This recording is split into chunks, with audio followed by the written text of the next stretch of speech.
What's going on, everybody? It's your boy Scarfinger, and this is Scarcasm. Woo the fucking who. Woo fucking who. I didn't do very much. I did watch a couple of movies. My daughter was here this weekend, so we watched a couple of movies. I did watch something new, and then I watched something old with her, but it was new to her. So you're like 1/3 away from getting married. To my daughter? No, I mean, something old, something new, or whatever, blue, or whatever it is. You know? Something borrowed, something blue. No. Oh, the podcast is blue. You know. Well, you can't tell from this. The podcast is not blue. Well, I mean, we curse a lot. You know, that kind of blue. Oh, that kind of blue. All right, man. Technically, we're 3/4 of the way. I didn't borrow anything. I guess technically you could say that I borrowed my daughter because because I'm not the primary. So I borrowed my daughter for the weekend. So I watched something old, something new. I borrowed my daughter, and the podcast is blue. There we go. Now we pronounce this sarcasm. Yeah, man, I don't know. I mean, I haven't done a whole lot. Like I played a little bit last week. I haven't played very much since then. I watched my daughter play a little bit, but I didn't actually play myself. Other than the little bit that we played when we played Back for Blood. Is it Back for Blood? Yeah, Back for Blood. Back for Blood is a weird game. I think it's weird in the way that it reeks of Left 4 Dead. Yeah. But like the added stuff on top of it make it really weird. Yeah. And there's so much that they don't actually teach you about the game. Like they don't teach you. They don't. I tried to go through the tutorial and they just put me in a match. Like I'm like, okay, I would like to go through a tutorial because when they had the beta, I didn't actually get the chance to play the game because of network issues or whatever. So I'm just kind of like, okay, so how do I play this? So I started off and I was just figuring this shit out as I went because the last time I couldn't get in the game with y'all, so I really just kind of spent time just kind of farting around at the firing range a little bit. But most of that was just me talking. Just chilling with the fellas, I guess. So I didn't actually get a chance to really play the game. The game is, here's the weird thing. People who play games a lot, they say that what we were playing was easy. Yeah. And there was nothing easy about what we played. And especially we were playing on the normal level, the lowest level, or whatever you want to call it. That was not easy at all. It's, for people who play games, it's like Left 4 Dead, it's zombies and shit. But with the corruption thing, if nobody picks the birds, would there be no birds in the map? No, there would be birds. It just would be less of them. Oh, okay. There was a lot of birds. That was like the main deal. Yes, there was a whole lot of birds, and the birds really made it. Well, part of the birds and the super spawns of special infected made that shit not fun. The birds are like if the map is filled with witches. But the witches, when they scream, it alerts all the zombies. And that's pretty much what the birds are. There was actually, I did the Left 4 Dead on the Orange Box. It actually has a kind of a not like a director's cut or like a Commentary. special commentary. The commentary, there was a special infected that the whole idea of it was going to make more of them come, like make more of the infected come, but then they changed that and they added that effect to like cars the and bloat. stuff. Well, no, they added it to the bloat. Oh yeah, because Like, his vomit will attract them. yes, so they basically just added But it attracts them for a little bit, but it's not like all of a sudden you get vomited on and it's on. They're all coming. You ain't stopping this motherfucker. You know what I mean? right. I you know what and then like when you get to like weapons and stuff like that, I had much more of a time with the pistol than I did the actual weapons. I had a better time with the pistol than I did the actual weapons, which I felt like was kind of weird. But then again, if I think about my my Left 4 Dead playthroughs, I use dual pistols a lot. I like to use dual pistols. Well, Left 4 Dead had a thing to where they're not trying to make the game easier. They're trying to make the game challenging in ways that are interesting. Running out of ammo is not an interesting challenge. Even Bungie have recently changed that with Destiny to where they said running out of ammo is not an interesting challenge. You know what I mean? Right. Yeah, I think that a lot of times games do it so that you'll pick up other weapons. Yeah. And there's some weird things. I watched the thing about weapons. And there's some weird things when it comes to the ammo. One, there is a mechanic in the game where you can drop ammo for people. I just didn't know how to do it on console. The person that I watched did it on PC. And you can 100% like say, I'm using a shotgun. I'm not really going to use a rifle anytime soon. I can drop all of the rifle ammo that I have. That mechanic is in the game, but since I couldn't do a tutorial, I have no idea what that actually, how that actually works. A tutorial to me isn't putting me into a private match and saying, figure this out. A tutorial is well, I just played the tutorial of the Tony Hawk Remastered. And that's a tutorial. It literally is someone telling you, okay, this is how you do a flip trick. You know what I mean? That's right. A tutorial, not just putting you in a sandbox. That seems to be my biggest issue with it so far, that they didn't teach me none of this. And one thing that the tutorial doesn't teach you that I learned is that the weapons have rarity. And you need a higher rarity the further along you get in the game. Yeah. So even if you have, say you have a scar, you have a white scar, you might need a green or a blue or the purple. You know what I mean? Like, the further along in the game you get, you need to upgrade that. Never met a white scar. Apparently, the other Scarfinger, there's another Scarfinger, who was like some sort of DJ overseas. And people used to ask me like, "Are you a fake Scarfinger?" And I'm like, "No, I'm the realest nigga you know." Well, it's kind of like how they can be a band from Europe, but since it's a different country, there can be a band from the United States of that same name. They just make that distinction. You know what I mean? Yeah, and then there's your Scarfinger US. Yeah, there used to be some sort of weird dude that had Scarfinger.com. Mm-hmm. And Scarfinger.com was, you could tell it was a white dude, and that shit was very, very, very weird. It was like super fucking weird. I'm looking right now to see if that website is still up, but it was like no, it's not up anymore. If it 4x4s, then you can go ahead and get your Scarfinger website if you wanted to. I don't want a Scarfinger website. I gotta pay for it. Like my domain name for PTCAC is coming back around.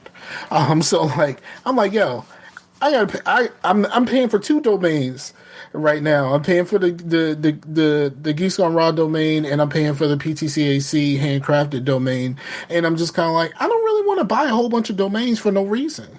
But I would look if I Well, if I actually some people buy a whole bunch of domains just in case somebody wants it and they can haggle it off. yes, that's a thing, but that's not a thing for me. I'm not really out here trying to fuck nobody over. Right. That's not really my get down personally. Um, it's just I mean I'm not here to try to price gouge somebody or anything like that. Look, if I got it and you want it, pay me a fair price and let's just be done with it. Like am I gonna like undercut myself if like Google wants my shit? Hell no. You know what I mean? But like like I'm just me, man. I'm not out here. I'm not really. I've never been the guy that's like super about money, which is probably why I'm in the predicament I'm in financially. That's probably why. That's kind of a thing. So it's just like I've just never really been about that life. And I know a lot of people get out here and they do all kinds of crazy things and they blow all kinds of money buying this and buying that and stuff like that. And more power to you, dog.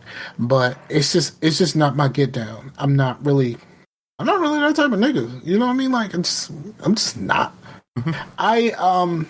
But yeah, back for blood.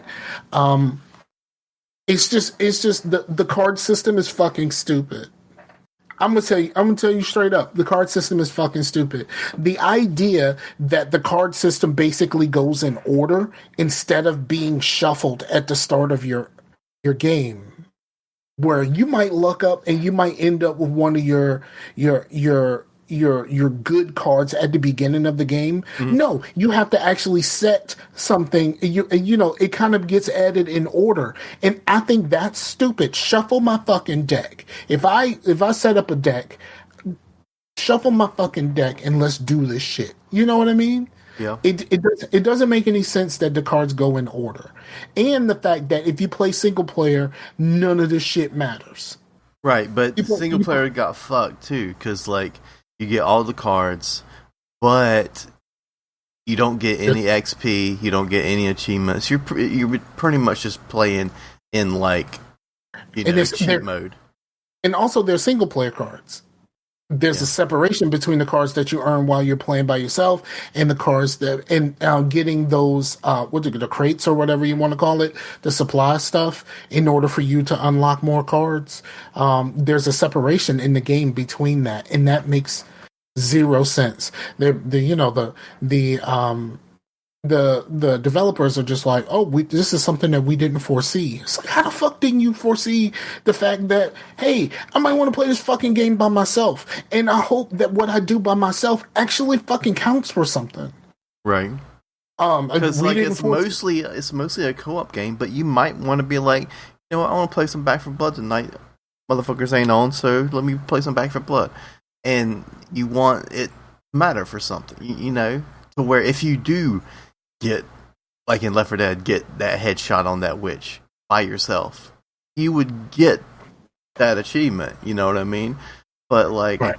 It's just, I mean, yeah, like, we don't really care about achievements, really care about them, but I would like to get them if I'm playing you know what I mean? It's kind of like this thing.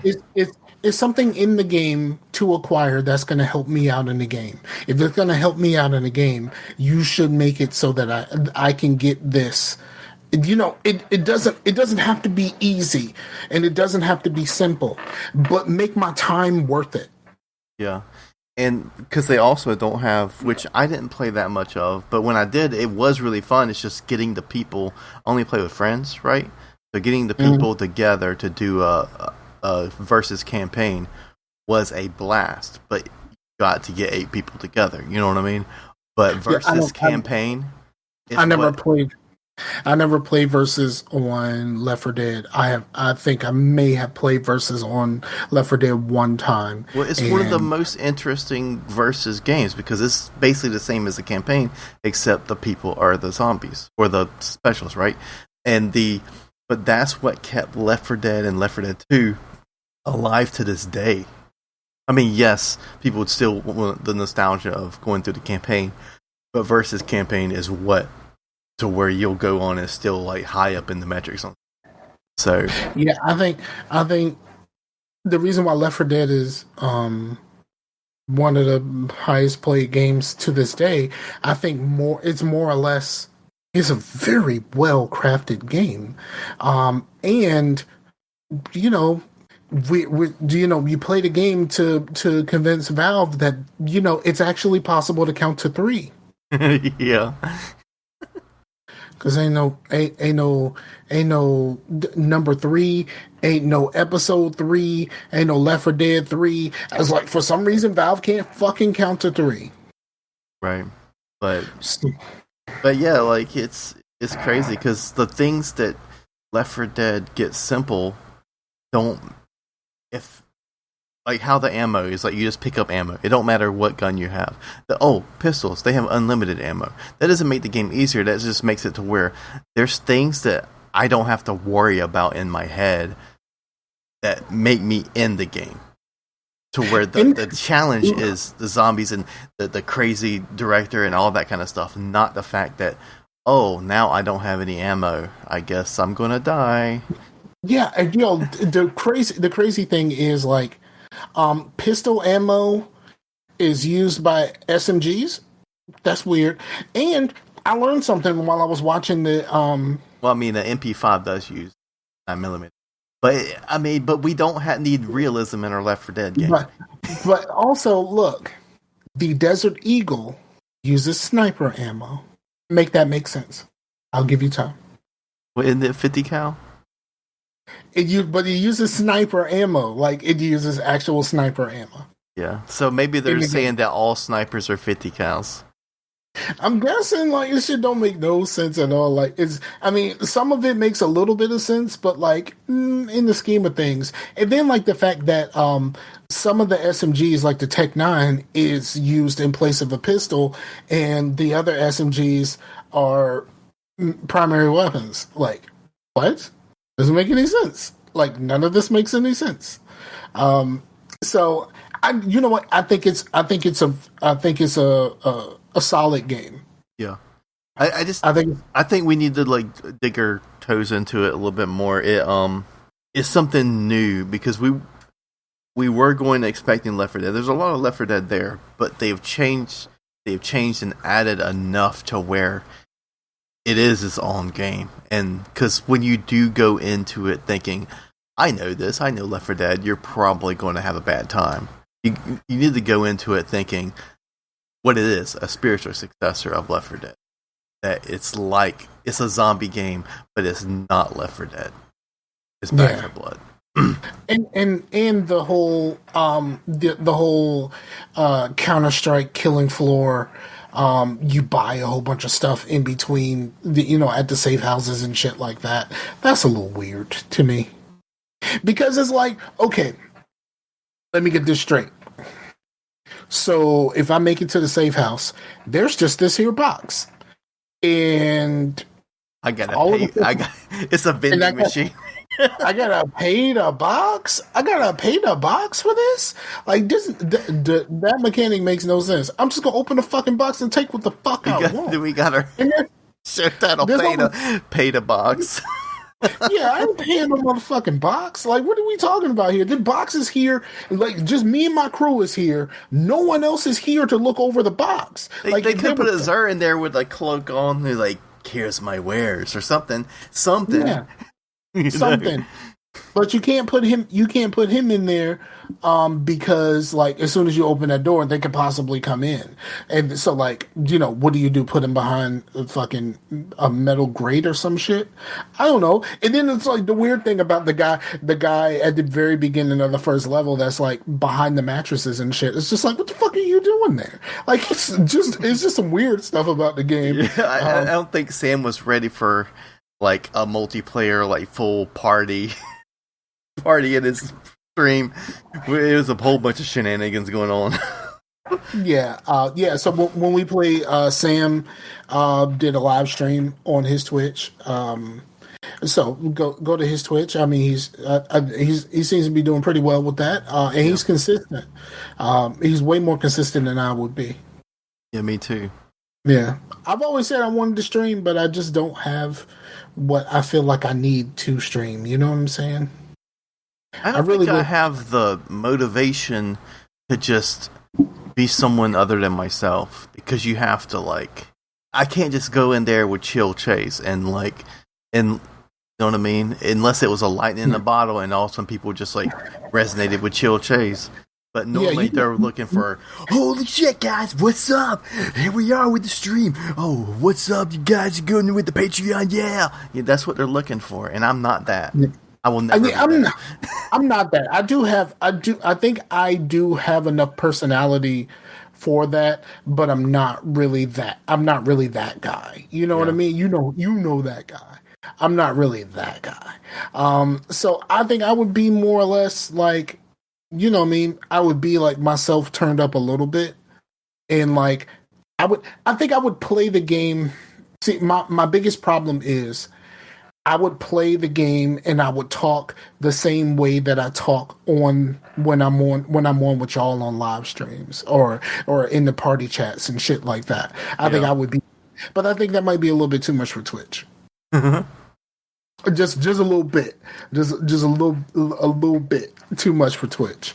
So I don't know. And then like that, like I said, I'm not really the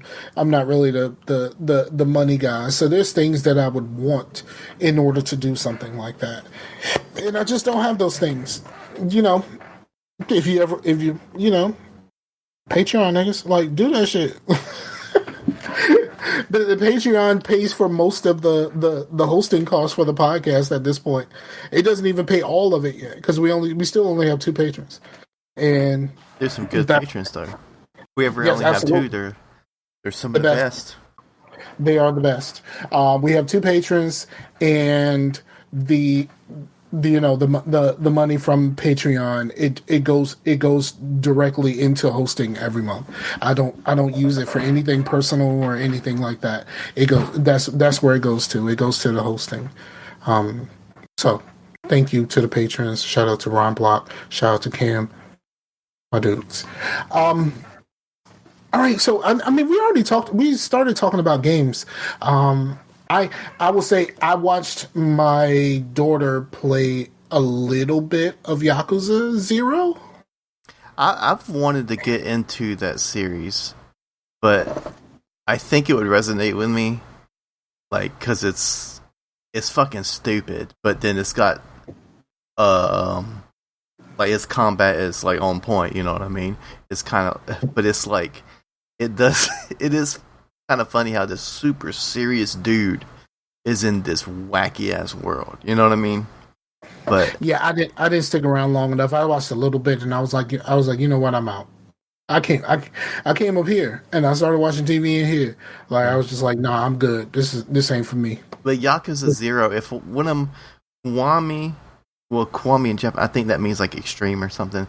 But Kiwami is a remaster of 1. But 0 is a newer game, but it's a prequel. So you could play 0 and then Kiwami and Kiwami 2, and then you can start on the 2, 3, all the next ones. I think she started at 0 because, I mean, she's young, so she's just like, well, it's 0, so that means it's the first one, right? I mean, it's not the first one, but it's a good starting point. I was like, you should probably play it in release order. You know what I mean? Like, that was my thing. You should probably play it in release order. But then that would be hard because Kiwami and Kiwami 2 probably released way after like 3 and 4, even though the remasters, you know what I mean? But if those are remasters, then I would start with those. If they're remasters of 1 and 2, I would start there, right? Yeah, I've heard that 0 is a good starting point because it does start before Kiwami. Oh, speaking of a good starting point, when we get to what we've been watching, I did watch something. Did I talk about The Sopranos last time I was here? I think you started talking about something The Soprano adjacent. There was a movie. I can't remember what I talked about on the last one, but I did watch that movie. And yeah, I think I did. I think I did discuss it. But yeah, I've been watching a lot of Sopranos clips because there's a lot of the stuff that I kind of forgot about the things that happen and stuff like that. So I've been watching a lot of Sopranos clips since I watched that movie, and I forgot just how good that story is. But for people like Meef, because I know Meef, when I said that I watched the movie, he commented that he started and he's not really a big fan. Because he did it after a Wire rewatch. Oh, Meef was like doing like some biking not too far from me. Really? Like around Crabtree Lake and all that, you know. Where not? So he, but he said that he couldn't really get into it. But like it's different. Because it's like pre. It's like without The Sopranos, there would never be like a Breaking Bad or The Shield and stuff like that, where you that was the first time that one of the first times that you actively rooted for the bad guy, and like the main character is the bad guy here. Mm-hmm. And it's kind of a slow burn, like the idea that The Sopranos is about the relationships between all of the characters and how they relate to Tony, and Tony, basically trying to figure out how to keep everything together because shit's going crazy. You know what I mean? Like, it's too much shit going on. So it's I liked it at the time. I think I may own all of it on DVD. I could be wrong. I'm not going to watch it on DVD, but I think I still do have those DVDs. But I was thinking about like because you were talking about like Tony like having all this shit going down, and like people that do like some bad shit must have like no anxiety at all. Well, the whole point is he does have anxiety. Well, I know, but because it reminded, I remember watching a documentary about what's the guy that did the bombing after Waco, Timothy McVeigh, where like it was like talking about him like going up there and sitting there or whatnot. You mean crazy? You mean crazy white people? Yeah, yeah. I don't. All crazy white people. I was like sitting there like it was making me anxious to where I was like, if I was in that situation, I'd be like, I can just like go away. I don't have to do this shit. Like, what the fuck am I here for? Dude, what am I? I would just like bail, like, Yeah. Like, so it's it takes like someone that's like, so I think anxiety makes you more human. Like, without it, it's like you have no empathy. Okay.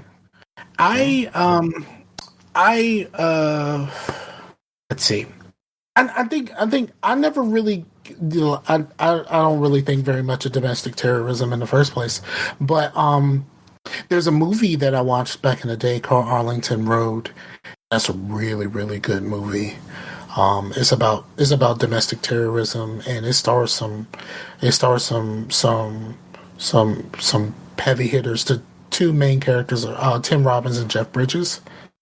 And basically, this guy gets some new neighbors, and he believes that his neighbors are domestic terrorists. Mm-hmm. So, and it's a movie that was inspired by Waco and all of that other stuff, and the Oklahoma City bombing and all of that shit. It's a movie that was inspired by that. At the time, it was really fucking good. But it's one of those movies that has like a big twist, And like after you see the movie and you see the twist, do you really want to watch this again? Right. The only movie that was like kind of a whodunit that I think is worth a rewatch, just because whodunit is not the important part. It's that all the road to the whole thing was just so enjoyable of how it happened, was Knives Out. Like I never got around to that, but it's one of those things to where it's like, I think most of these movies you watch them twice. You watch it the first time and you're just like, oh wow, that happened. And then when you watch it the second time, you're like, I'm fucking stupid. This is fucking obvious. I missed all of this. Like I missed so much. And like there's a you still haven't watched Squid Game, have you? No. You should totally watch Squid Game. There's like so many clues in Squid Game of not only the twist, but also like there's a huge clue that's around the whole time about what this whole thing is about. And like it is there the whole time and you just don't notice it because you're paying attention to everything else and you don't notice that there's something sitting right there around you, this whole time. So now I'm gonna like know what to look for. Nope, you're not. You're gonna miss it. You're gonna miss it. You'll probably figure it out at the end. Like to what the last few episodes, you might figure it out then. But for the most, like the first like 2/3 of the season, you're not gonna notice it at all. And like none of us did. Like none of us did. And it's just like, oh wow, that was like right there in plain sight. And like there's a lot of things. There's a whole lot that's like, wow, this is crazy that I never figured that out. That type of stuff. But there's several different things in Squid Game, and you should totally watch Squid Game. I know that's like the new hotness right now, and like everybody's on Squid Game, but it's really that good. And I watched it the worst way you could possibly watch it. What? I watched it dubbed with English subtitles. If you watch it dubbed, you need to turn their subtitles off because they're not going to match up. No, I think I was fine. It worked out for me. The subtitles are going to be a more direct translation than the actual dub. So sometimes, yeah. So it was I think it all worked out for me. I don't remember exactly how that went, but and I got chastised this by my daughter because she's a subs over dubs type of person.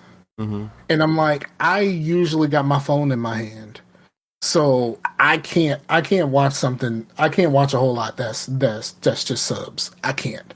It's not possible.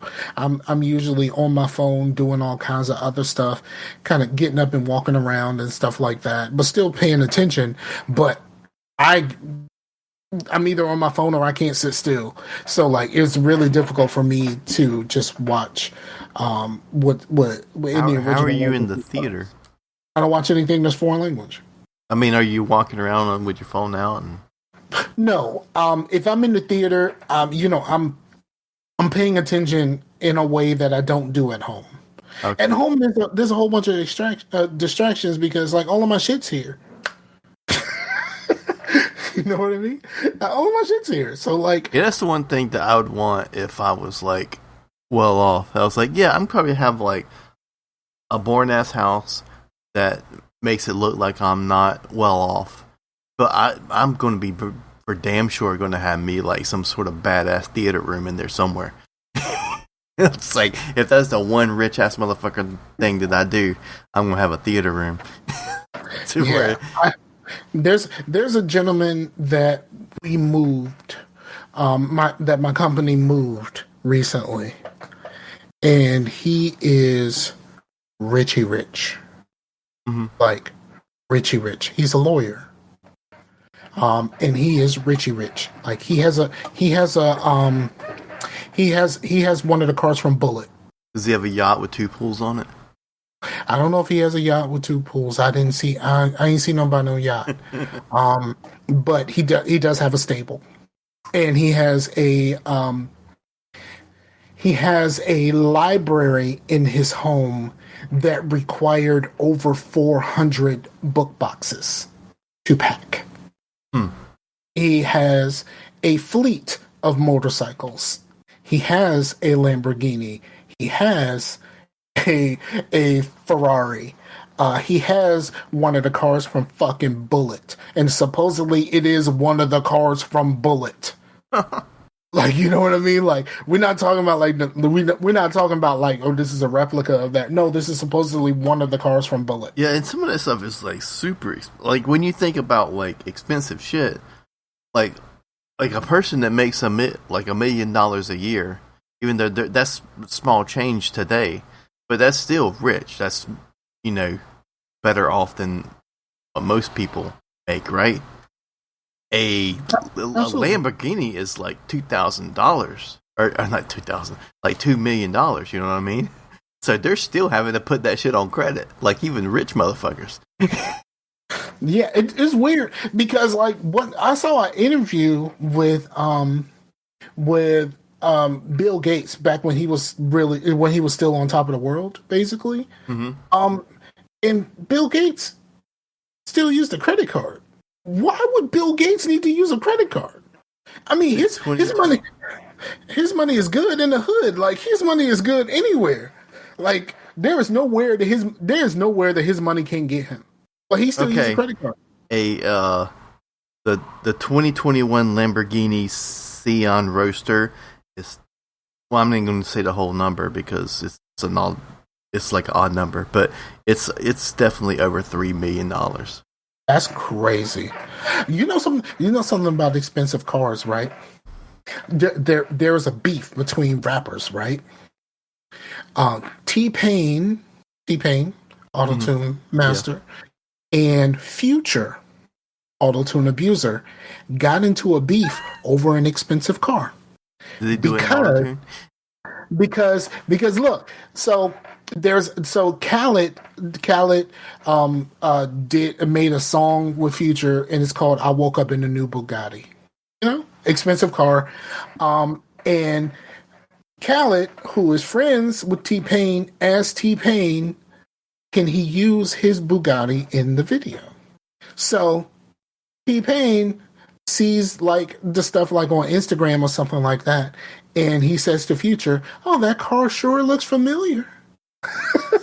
And apparently that started this whole big thing between the two of them. And apparently they don't really fuck with each other at all. Just because T-Pain pointed out the fact that was his car that Future was sitting in that video. Useless trivia for your ass.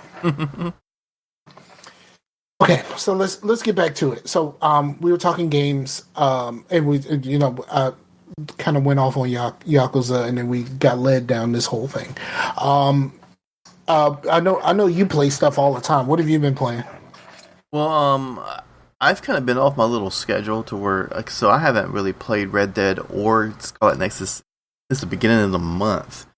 But because I did the Alan Wake thing, and I did Tony Hawk just now. But I'm pretty much just playing Alan Wake because I was trying to do things that are a little spooky, and then I got the remaster, and I talked to you about it, which I think maybe we shouldn't do the party night if we're doing a show every 2 weeks, to where sometimes I forget what I told you on the party night.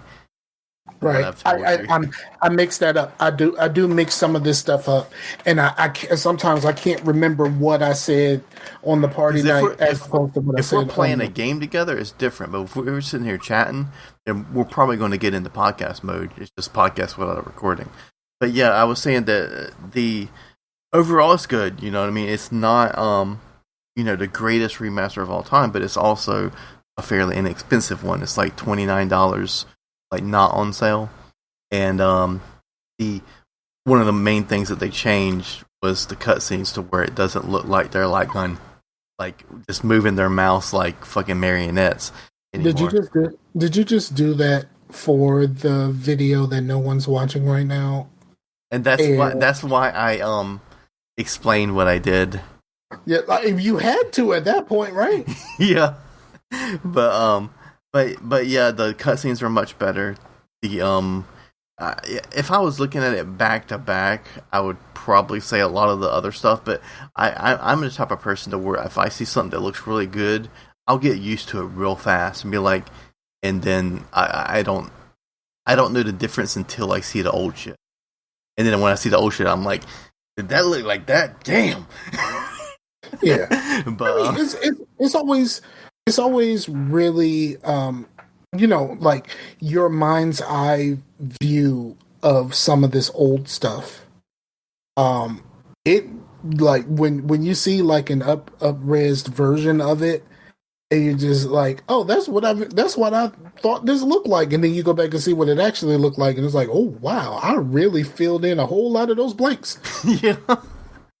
Like my mind filled in a lot of blanks.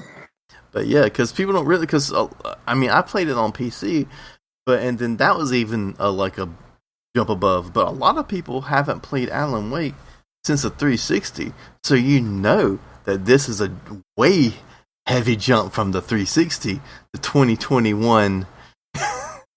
Series X, PC, and all of that stuff. You know what I mean? So it's probably a big jump for those people. So I would say if I know that you're not, but if you're like even a casual fan of Alan Wake, it would probably be worth a revisit if you were kind of curious about it. If you were already on the fence about it, it's whatever. But if you were already curious about it, I would say just go ahead, because it's not an expensive buy, and the improvements are, I think, very good.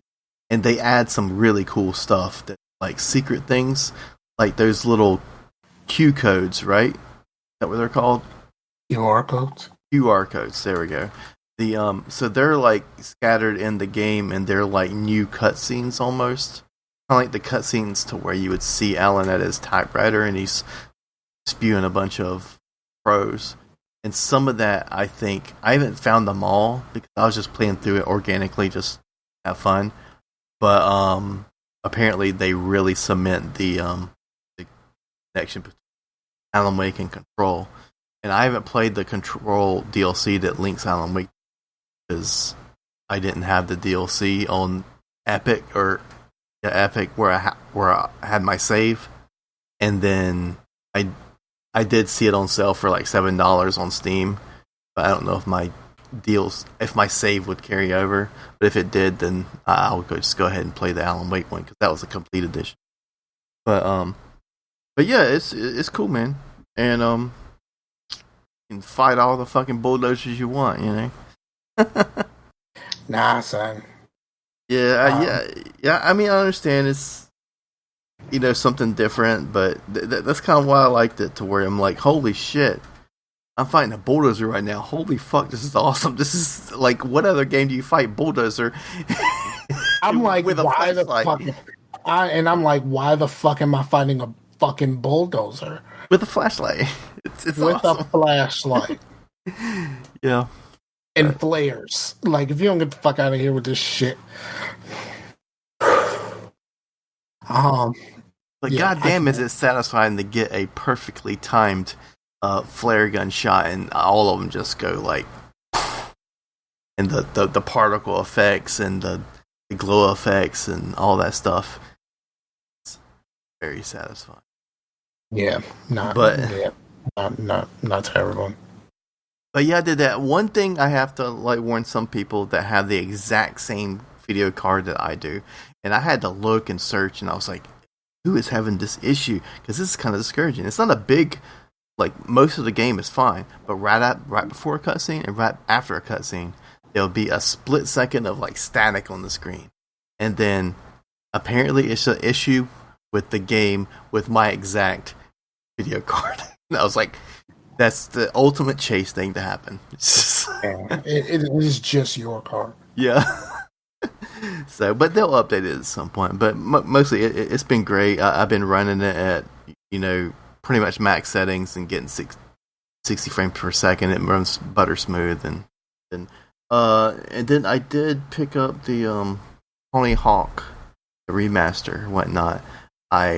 Epic had a sale going on for Halloween, but then they also had a thing to where you sign up for their email and you get $10, straight up $10, not like a 10% or whatever.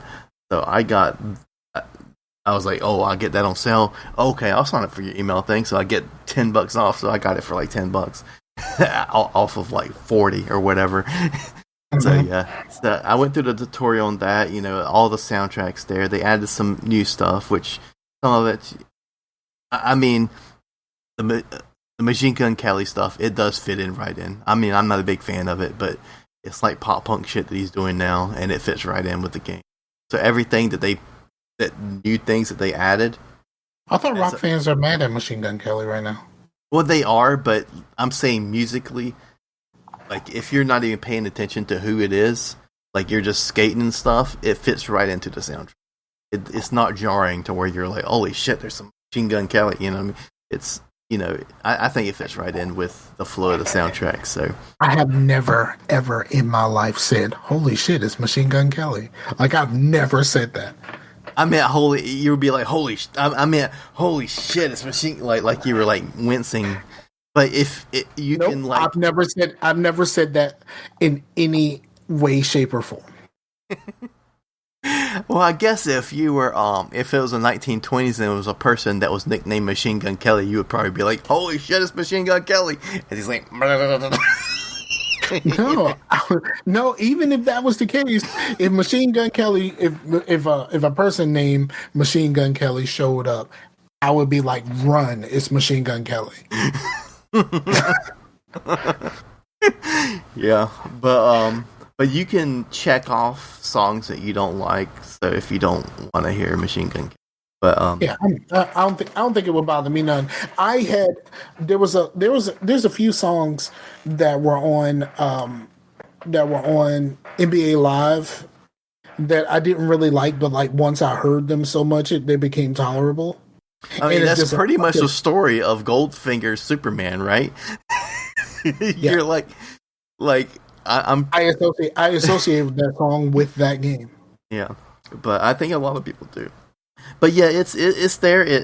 It does all the things. It looks great. I made a dude. I was like, holy! They have like black metal like face paint. So I made a dude. Pretty much made it like me with like long hair and a beard and all this stuff. But then with the black metal face paint and like all black. But on the back of his like little jacket is like some flowers. So I was like, this is like this evil looking motherfucker. He's like, volunteering at the homeless shelter and like, taking care of kittens. So, but I went through the tutorial and that's when I was like, hey, this is how a tutorial should be.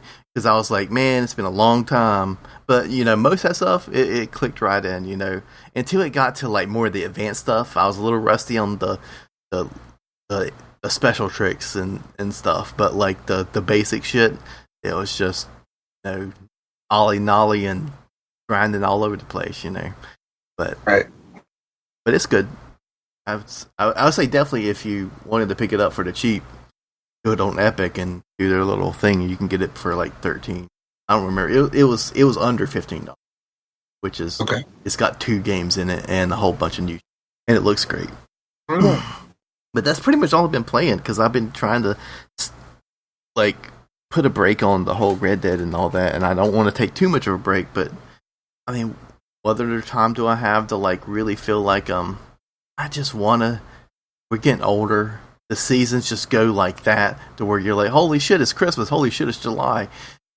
Right. And then so I like to try to stay in my seasons as much as I can because I'm gonna blink and it's over. You know what I mean? Yeah, I'm very much like, holy shit, it's October already. Yeah. And it's past the midway point of October at that. Yeah, I know. It's like the 8th. It's the 18th. Yeah. We don't really like to date our shows, but yeah, it's the 18th of October. Yeah, that's fucking weird. So I watched a few things. I'm watching the same things I've been watching, the stuff that comes out every week.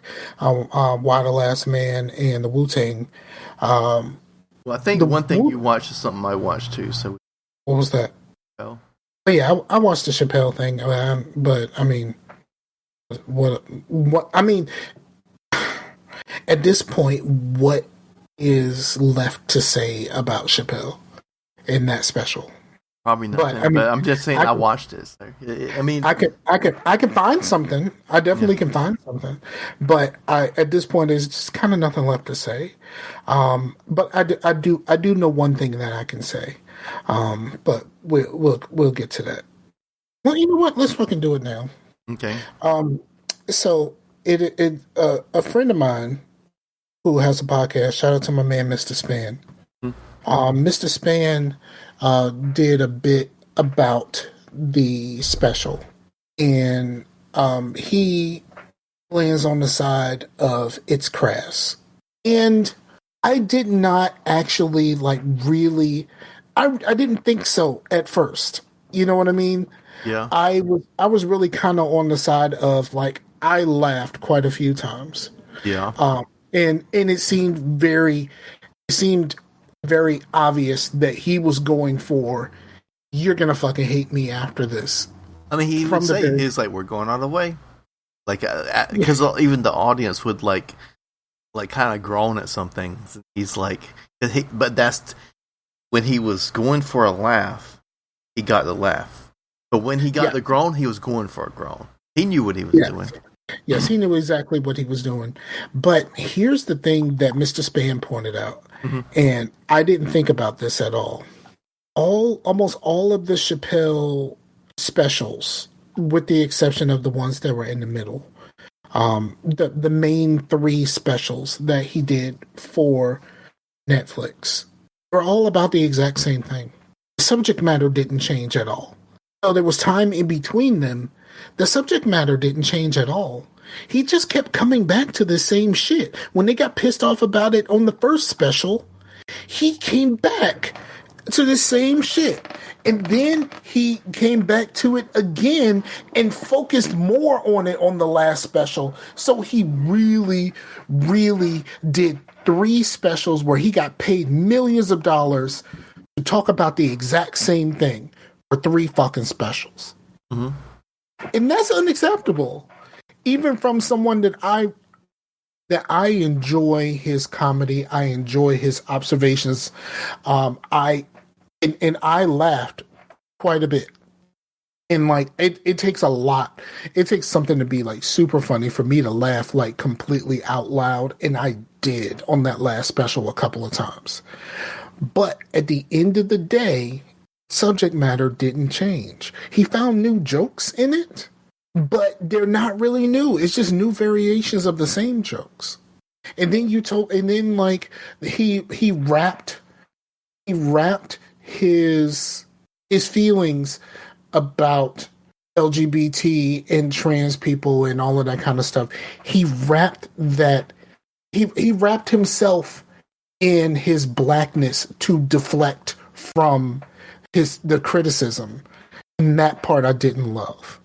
He wrapped himself in his blackness to say, and then talked about his one friend who was trans and all of that kind of stuff, and it was just but it's the same thing as I have a black friend. When racist shit comes out of your mouth, but I have a black friend. And yes, he's done things for his friends, family, and all of that kind of stuff. And he said it.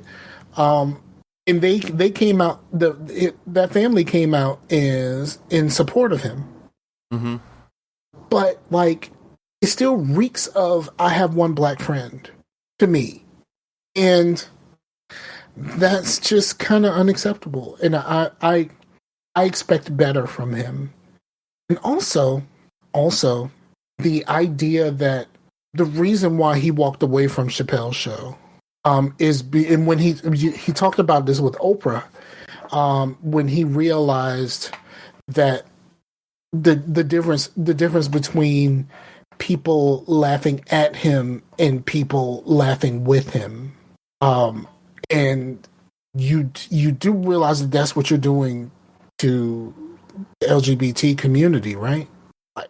You were super fucking aware when this shit happened to you, and you were super fucking aware. Didn't he say in one of his things it's like it's funny until it happens to you? Yeah, but then he also says, "Well, I'm the guy who walked away from blah blah blah blah blah." So why can you not understand why these people will walk away from you? Exactly, it's that. Um, and to be honest, until Mr. Span started going, I had not thought about it. I had not thought about it in that way. And shout out to, I'll go check out his podcast, the Span Report. He does it live on Facebook, and then it's on the feed. But yeah, I just didn't really think about it in that way. I'm just kind of like, because prior to that, I'm just kind of like, he's taking shots. He knew he knew exactly what he was doing. He was trying to piss people off, and in the end, he's not harmless. He's not harmless anymore because this is a well you keep coming back to. You know what I mean? Like, the first time I can excuse it. The second time I start to look at you funny. The third time you have an issue, sir. And I mean, I guess those are my feelings on it. But like, while I was watching it, I laughed.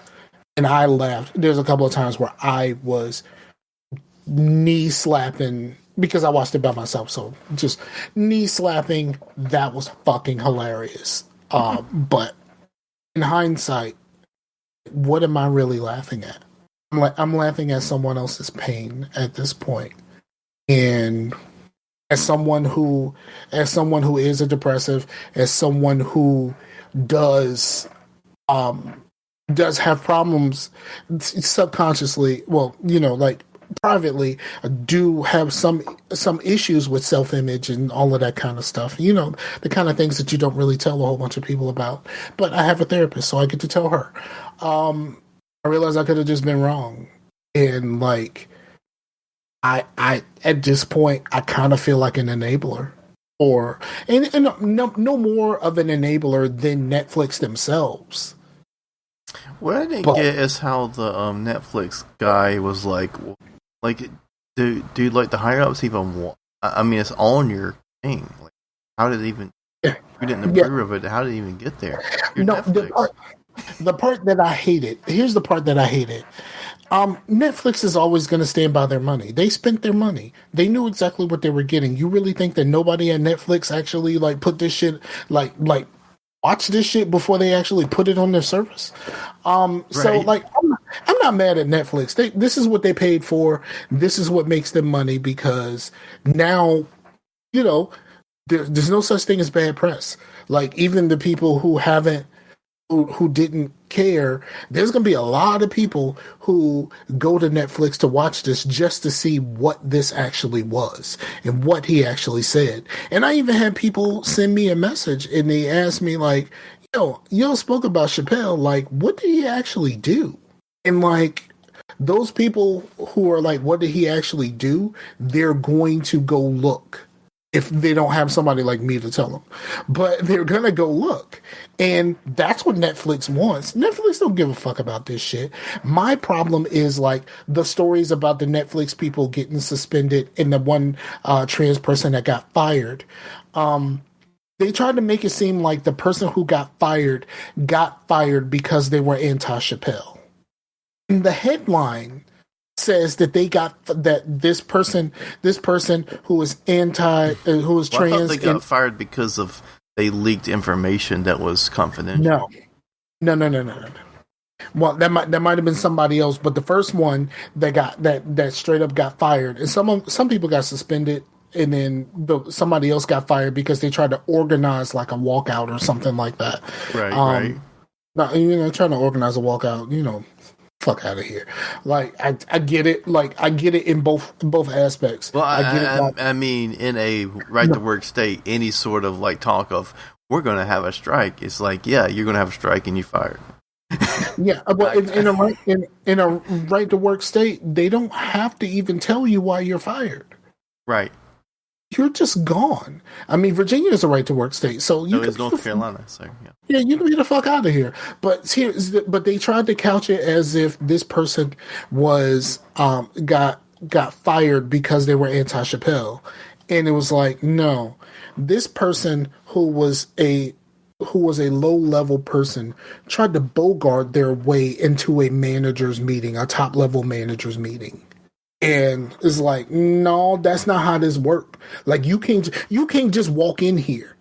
You know what I mean? That's like trying to like I don't know if that's not a good analogy. I was gonna say it's like trying to walk in on your parents while they're fucking. But that's not a good analogy. No, because that would be like if you were trying to walk in on there and then get in on it. But that would be like now this would be like a thing to where you're like, you know, the little kid being like, "Yo, I'm sitting at the big table now." No. What they did was not only say, "I'm sitting at the big table now," but they're going to tell you what to eat. They tried to sit at the table and tell no, you're going to listen to me. No, motherfucker, we don't have to listen to you. You're not on our level. We'll sit the fuck down somewhere. So, like, you know, you ain't follow the chain of command. Oh well. Like, you know what I mean? You know good and damn well you can't just do whatever the fuck you want to. Period. Like, you got a job. Because that's going to negate your... Because if you... I mean, they have a solid argument, right? And then... But if they negate the chain of command and do all this stuff, it's just going to negate the whole thing and make it look like... You look like an asshole. Yeah. No one likes an asshole. That simple. It makes you look like an asshole. And then when the headlines say that, you know, that you got fired because you were anti-Chappelle, and it tries to make Chappelle look bad. But no, this is something that you did on your own. And this shit happened to you because of your own actions. It had nothing to do with Chappelle. Yes, you are trans and you are anti-Chappelle. Cool. But what you did that got you fired had nothing to do with Chappelle. That was your negligence and you fucked that up, and that's the part that I didn't like about it.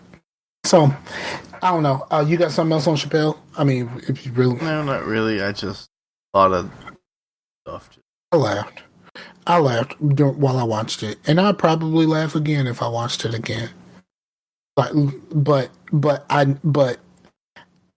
probably feel bad about it afterwards. And that's just the truth. I probably feel bad about it afterwards. I mean, but don't you feel bad when you watch a video of some dude getting like hit in the nuts and you're like, you laugh at it and you're like, man, I bet he's in... No, because I don't feel bad after that. I would feel bad if I watched, like, I don't feel good watching fights, especially if the fight goes really bad. And you never see me share fights on like Facebook or anything like that. I don't typically share fights unless there's something funny about it and not like something gruesome. I don't share fights. I try to stay away from gruesome things. Just as a personal preference of just not spreading something like that. I think I would feel bad if, like, it makes me feel bad because I know people who are a friend to the LGBT plus community, and they talk all the time about what's happening to these people, especially trans people being killed, or just sometimes just for being who they are, and that, you know, like. And like what Chappelle is doing doesn't quite help. What he's doing is not helping the situation that he could help avoid. Like, you know, so what someone with a platform like Chappelle could seriously be like, "Yo, leave these people alone. They just want to live." And some people would actually listen to him. Leave these people alone. They just want to live. But your jokes and making light of them. Or 3 fucking specials now. is causing more people to be as bold as you are. And that's going to get someone hurt, and that is going to get someone killed. And that's the part that I can't I feel uneasy about. And saying you have one trans friend does not negate everything you've done to this point. Shit was still funny though.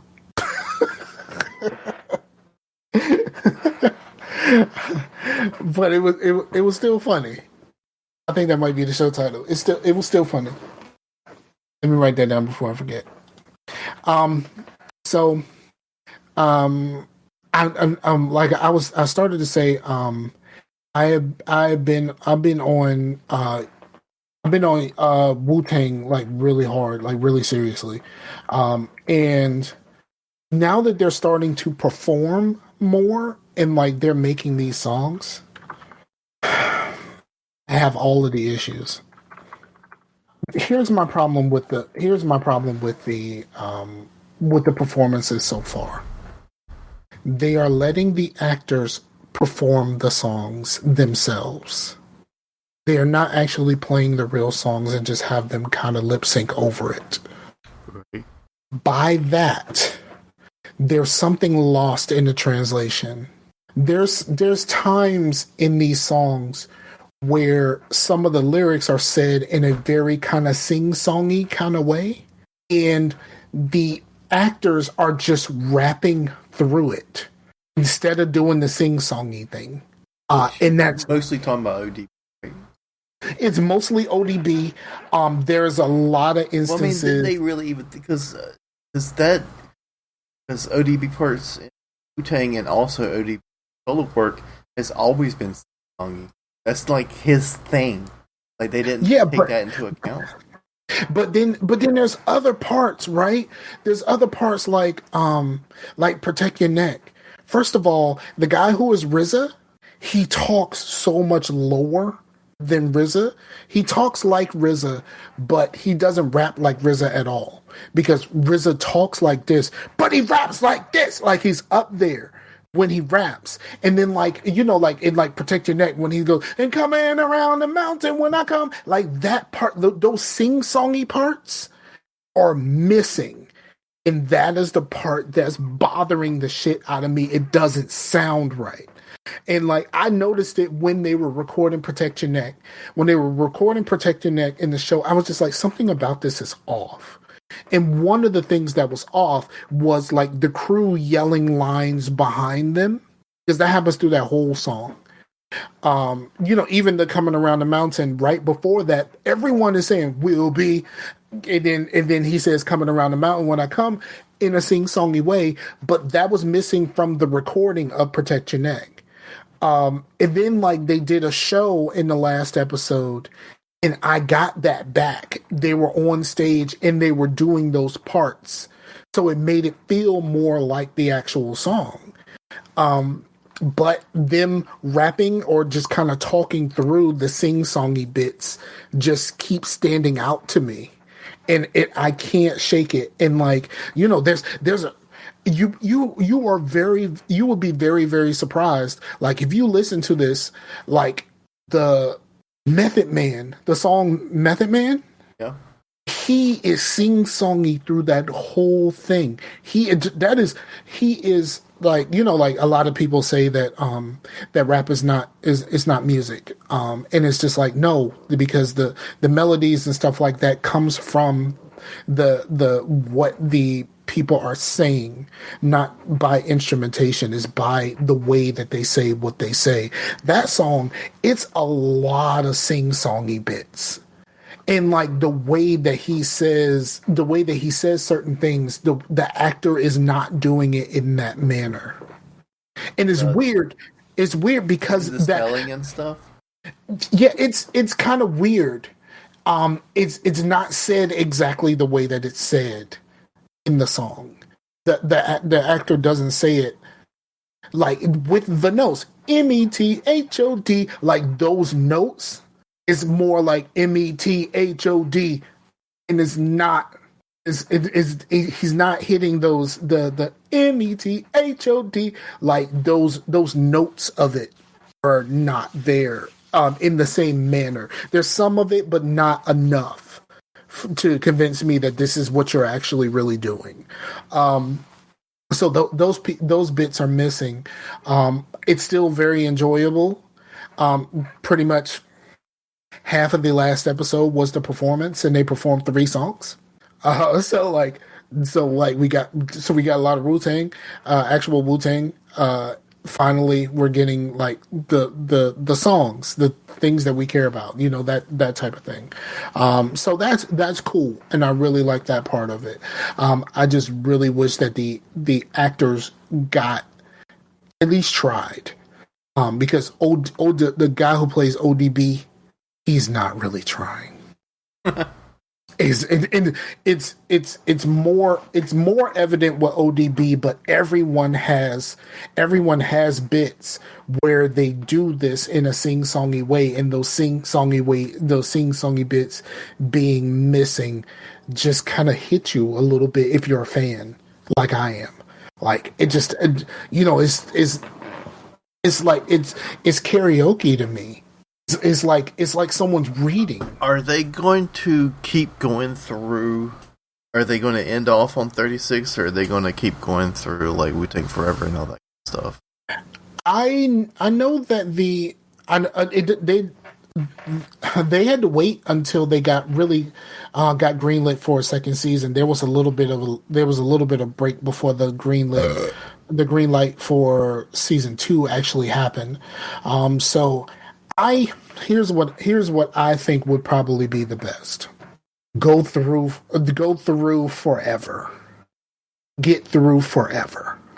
Because everything after forever is kind of downhill musically. Now, there's a lot of those bits in between of them being upset about their money and all of this kind of stuff, and like the bad business that comes between them would be really interesting to see.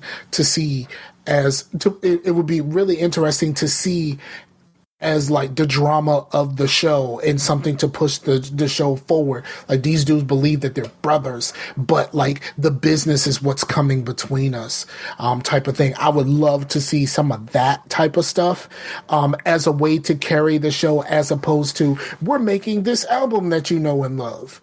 Right. What were you going to say?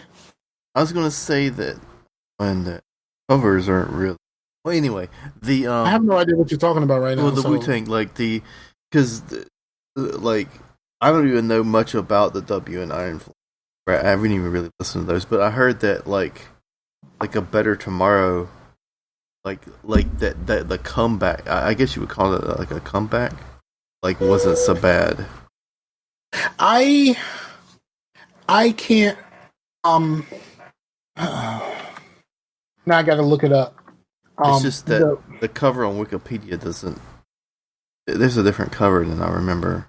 I remember seeing like a yellow sticker, like something. Even Once Upon a Shaolin. Yeah. Once Upon a Time in Shaolin. That's fucking, yeah. That's that album, right? The one that the Farmer Bro bought. Yes. Yeah. I think. I kind of got out of it. I was more into a lot of the solo stuff, especially with Ghostface. After Forever. Forever was just kind of Forever is the peak for me. I would say that. Out of all of them, ODB had some hits, but the Method Man and Ghostface had probably the most outside of career. RZA. Because of he's RZA, but like as of like rappers. But yeah, I think I like Grave Diggers more than you did. But RZA has his movie bag that he can always fall into.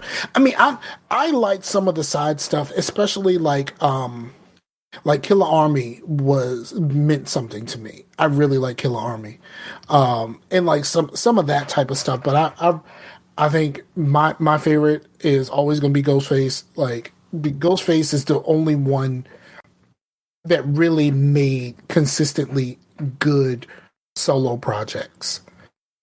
Because like Raekwon got one, Method Man came out with two, but the second one was just kind of average to me. It didn't really kind of hit me in the same way that Together. And we all know the best thing is like in Together Now. Limp Bizkit.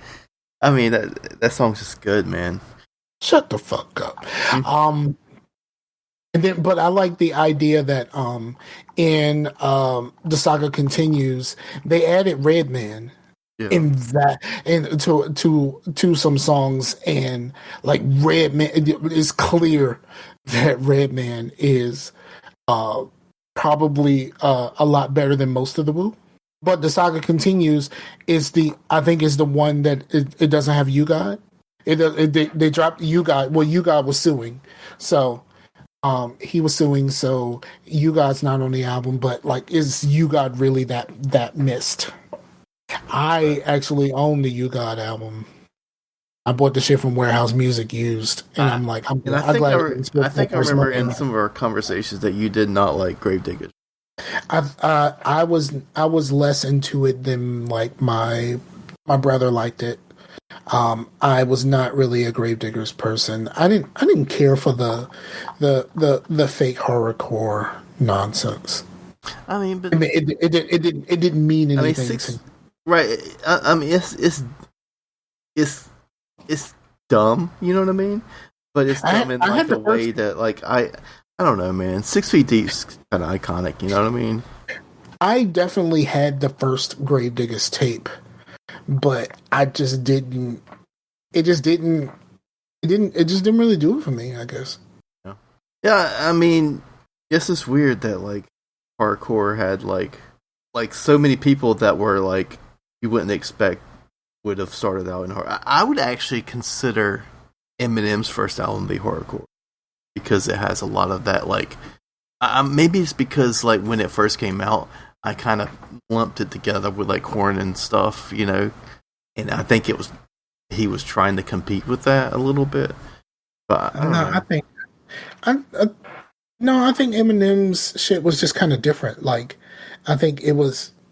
And Bone Thugs is a little bit hardcore too, like especially with 1999. I mean, oh man, let me tell you. I watched a interview with Crazy.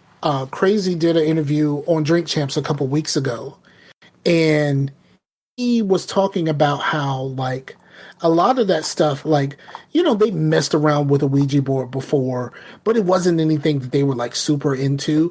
But a lot of that imagery and stuff like that was on like the album covers and shit like that was put there by someone else. They had no idea what the fuck that shit meant when it first came out.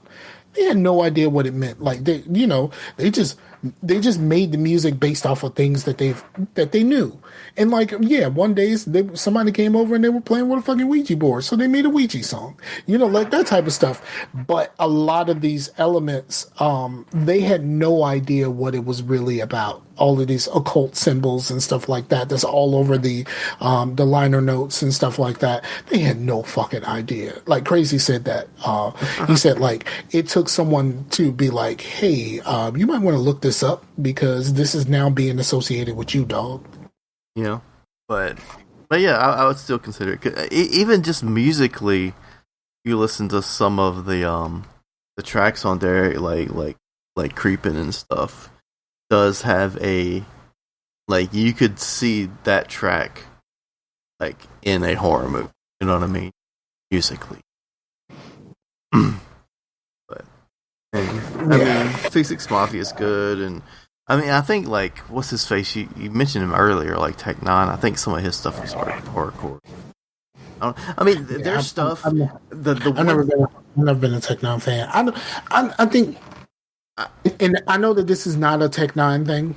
I know that this is a thing. I'm not putting this all at his feet, but let me tell you something. White people love when rappers rap fast. They love it. It doesn't matter what the fuck they say, but like you know, there was that white dude who was making all of these raps and shit like that, and he was just rapping really fucking fast, and like white people was just sharing him all the time on fucking Facebook and shit. And it's just like, yo, yeah, he's rapping fast, but what the fuck did he actually say? And it's just like, I don't know, it just sounded cool. Like, and it's like, yeah, but why do you keep sharing this if you don't even know what he's saying? It's fucking gibberish. He's just doing it really fucking fast, and it's gibberish. And like, white people really love when you rap fast, and I don't get that whole thing. I don't understand it at all. Like, you know, like, if you don't fucking say anything, like, then your beat better be hot, because like, you can't do nothing for me if you just rap fast. But I think the detriment to horrorcore is its association with some really fucking terrible shit, like Twisted and fucking ICP, all that shit, you know. Yeah, all that white people shit. I don't know nothing about that. You know what I mean? Like, it's not really my thing. It's not really my thing. The only thing that was I don't know, I have to revisit it, but I remember liking the song on the Scream 2 soundtrack that was by that. It was one of those, I think it was Cottonmouth King. Yo, I've been watching, you know, I watch up a lot of people doing like reactions to stuff. I just watched them do a reaction to Scream, right? Mm-hmm. But he did it after watching Scary Movie first. Because he did not know that Scary Movie was a spoof. And the whole first movie is a spoof of Scream. Right, but the thing is that, like, I always get so, like, upset. Not upset, I mean, it doesn't make me upset, but, like, I'm always like, Scary Movie doesn't need to exist because Scream is already that movie. Scream is a spoof on horror movies. It's just more nuance.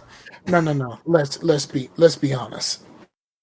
Scary Movie 1 and 2, when the Wayans brothers were still behind it, mm-hmm. Much better movies than the rest. The scary movies had I have to rewatch them, but like at least the first couple with the Wayans brothers, but it also had the crew that was responsible for Airplane. Is those first couple ones, I think. Yeah, I think the Wayans and the Airplane crew were responsible for that. Yeah, so the first couple were great, and they're still hilarious because I watched these reactions to it, and I was like, I forgot how funny that was. Like in the second one when they do the Nike basketball thing, the was it a Nike commercial with the basketball as the beat? I don't remember. And they do a spoof based off of that commercial and stuff like that. And like first one they do a spoof of and like shit like that. Like that shit was hilarious. It started kind of getting away from itself. And they're making a new Scream, aren't they? Yeah. Yeah, that's gonna be crazy. I saw that trailer and I was like, because at first I was like, okay, well, I mean, I'll see if they watch it, but when I mean, people. There's an art to making a trailer to where you're like, oh man, because I saw a trailer, I was like, yeah, I'm in, motherfuckers. Yeah, I never got into the TV show. I never seen that at all, so I don't even know. Me neither. Like I said, I never felt the need, and I watched Scream 1 in the movie theaters like 5 times at least. I kept taking friends to the movie theaters, like, yo, you should totally watch this. Let's go. I'll go with you. Yeah, I always hated when Scream was considered like the pussy horror movie, but like Ghostface doesn't hold a candle to Freddy and Jason and all this shit. And I was like, I like those things too. And Scream, it's the nerd thing. It's just awesome, man. Like it's satirical, That's why. I mean, I'm not saying discrediting Scary Movie, but I didn't think that. Because I was like, it's already a spoof. It's not a spoof, but it's definitely a critique on horror movies. Like, already. Yeah. So, you know what? I have no interest in going back and watching these movies. That's why I watch these reactions to people watching it for the first time. And I am enjoying other people's reaction to watching it the first time. Because I can never watch it again for the first time. Right. So yeah. Then and then so I watched Free Guy. Okay. Free Guy is fucking fantastic. So I've heard. It is greatness. I rented it because it's available to rent now. And it is fucking fantastic. Like, holy fuck. It's like, and like the fucking, like, and I'm noticing all the, like, the video game things that's in it. Well, it and seems like this movie is what's the movie with Adam Sandler? I can't even remember what it was. But that's what people were hoping. Yeah. I've never seen Pixels. I've never seen it either, but I just heard it wasn't very good. But that's what you were hoping that would be, or you were hoping that the one about the VR shit that would be. This is the ultimate, like, movie about video games. Yes, because this actually takes place. The 90% of this movie happens in a video game. Like, the main character of this is an NPC. He's not a real person. You know what I mean? Like, it's really fucking cool, and like how they tie everything together. I really enjoy it. And it's like, and then like the guy from Stranger Things is one of the main characters in the outside world. The guy to play Steve. Hey, I'll be right back. I mean, I could mute everything and then it just truncates the silence, but I could use you. Okay. Yeah. Just in case. Yeah, I'm back. Yeah, I had my 2 beers and it kind of ran through me. Okay. Well, Free Guy was amazing. I hope that whenever it makes it to Disney Plus or Hulu, it's probably more than likely it's going to be like a Hulu thing.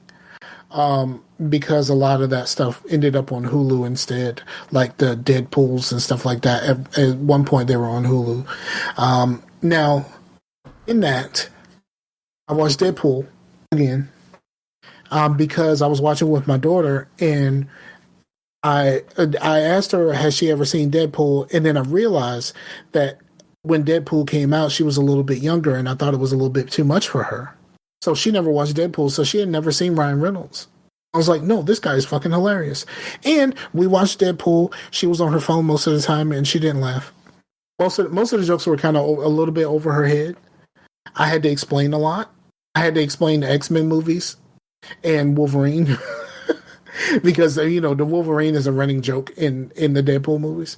Yeah, I didn't even think about this because I was listening to Show Us podcast and I didn't even really think about it. That I was like, holy shit, they're right. It's Marvel now. I mean, yes, it's Marvel, but Disney owns Marvel now. What Disney did to the Star Wars thing. When they were like, oh man, you can't be cutting motherfuckers up in a Star Wars movie. We're Disney. You can't be cutting motherfuckers up in this shit. So is this Wolverine game owned by Disney? Is it going to be just PG-13? Like, oh, there's no blood and shit. Well, they did say that whenever they got around to the new Deadpool movie, because they are working on a Deadpool movie, that it was still going to be the same. Is going to be on the same level. They were not going to tone it down. Okay, so they may, because I mean, a Wolverine game that is not fucking bloody as shit is not a Wolverine game. He's basically Freddy Krueger. But like, yeah, if you want some kid friendly shit, play the Guardians of the Galaxy mess that they're trying to peddle now. That looks terrible, by the way. I'm sorry, that game does not look very good. I'm hopeful for it, but it's probably going to be terrible. But I hope it's not. I don't think I'm going to. Unless it's on Game Pass or some shit like that, you ain't never going to see it. I'm not going to pay for that. I refuse. I mean, we'll do what we always do and wait for reviews. The only thing I didn't wait for a review on, which still has been a long fucking time. I don't do reviews anymore. Well, I mean, wait for it to come out to see what even your friends say about it. That's what I mean. I don't pre-order. The last thing I pre-ordered was like Persona 5, and that still, Jesus Christ, it just makes you feel old that that's now like almost 17, 18, 19. Yeah, that's been 4 years. I don't Persona think 5 is a 4-year-old game. That's some fucking shit. I don't think I preloaded in pre-ordered anything, but I have bought stuff in advance so they can preload. I've done that before, or do like digitally bought it so it could preload. And but even those, I bought it like the day before, like not like like in anticipation.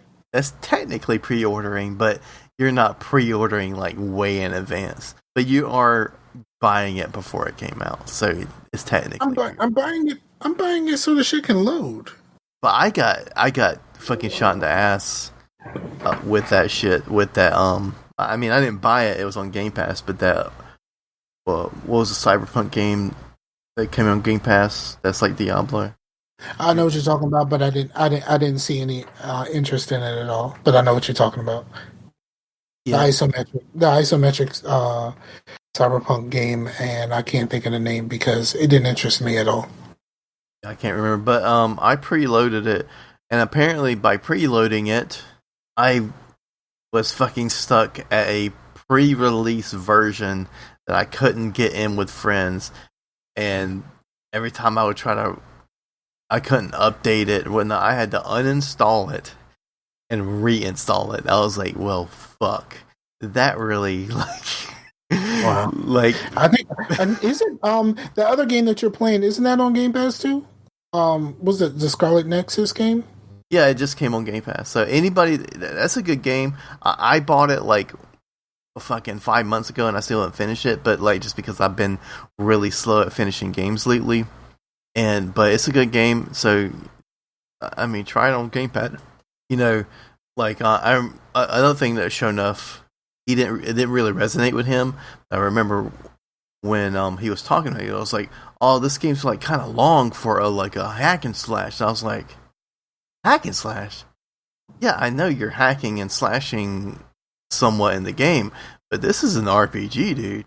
This is not a hack and slash game."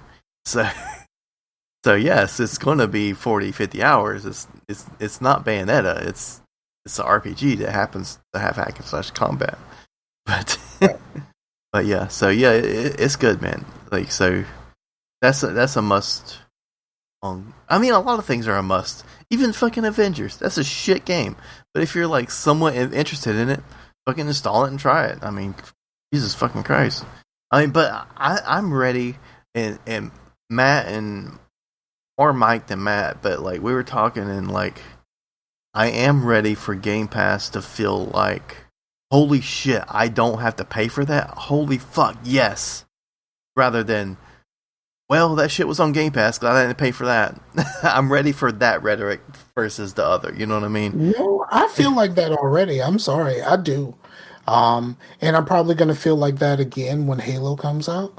I'm really hopeful for Halo. Man, Halo has got to be good. Like, I've heard like the multiplayer is awesome, and I'm really excited because the multiplayer has no business being as good as it is. Because it got me excited because there was some hype about it.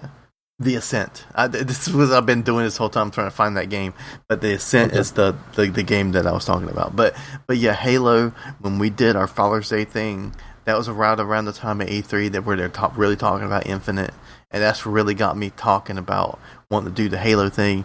And when we were playing it on the Father's Day, I was like, man, it still got it, man. It's still just like solid fucking game night, fucking co-op shit, man.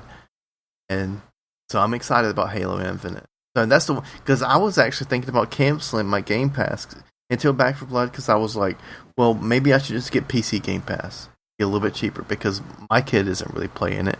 I'm like, because they'd be like, oh, I'm bored, I don't know what to play, and I'm like, Game Pass, goddamn, there's like 100 games on there. Like, I went through that with my daughter this weekend. She's just like, I'm bored, I don't know what to play, and I'm just kind of like, because like I try to talk to her, and I'm just kind of like, yo, you are 13, you have no business having such a narrow view on video games. Like, you know what I mean? Like, you should be trying anything and everything, because well, you did don't she know like anime shit? I mean, she could try Scarlet Nexus. No, it's just one of those things. It's just kind of stupid, and her whole thing is just kind of stupid. Or is it like the thing to where like if they found it on their own, they're like, "Oh man, this is awesome." But if you suggested it to where you're like, "Hey, you should read this book or watch this movie," and it's, now I don't want.